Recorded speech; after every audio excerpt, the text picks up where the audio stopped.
વગનભાઈ, હા આ તમારો 3 દિવસનો પ્રેમ થાય તમે કહો જીવ હથેળી પર મૂકી દીધો તારા રે કારણે. વાહ ભાઈ વાહ. હા, જીવ હથેળી પર કોના માટે મૂકા સાહેબ? કે આપણા મા બાપ માટે, જેને આપણે આ દુનિયા બતાવી. દુનિયા આપણે હાલતા ચાલતા શીખવાડે સાહેબ, ખાતા પીતા સારા સંસ્કારો આપ્યા. 3 દિવસ ની આવે જમકુ બેન. હા, મને એકચ્યુઅલી હવે તારા વિના નહીં ફાવે. હા ભાઈ હશે. હા, જીવ હથેળી પર મૂકી દીધો તારા રે ભરોસે. 3 દાડાના પ્રેમમાં તમે જીવ હથેળી પર મૂકો સાહેબ, આના પ્રેમ કયો છો?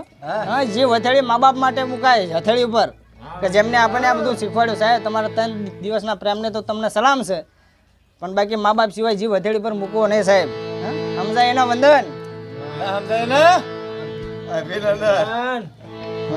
અમુક ના ઘરે તમે મહેમાન ગતિ કરો એટલે જોજો આમ તમને ભાળે ને સાહેબ, એટલે આમ કાં તો બાયણા બંધ કરી દે, કાં તો તમે બેઠા હોય, તમે અમુક ગામમાં જ ગયા હોય મહેમાન ગતિ 6 મહિને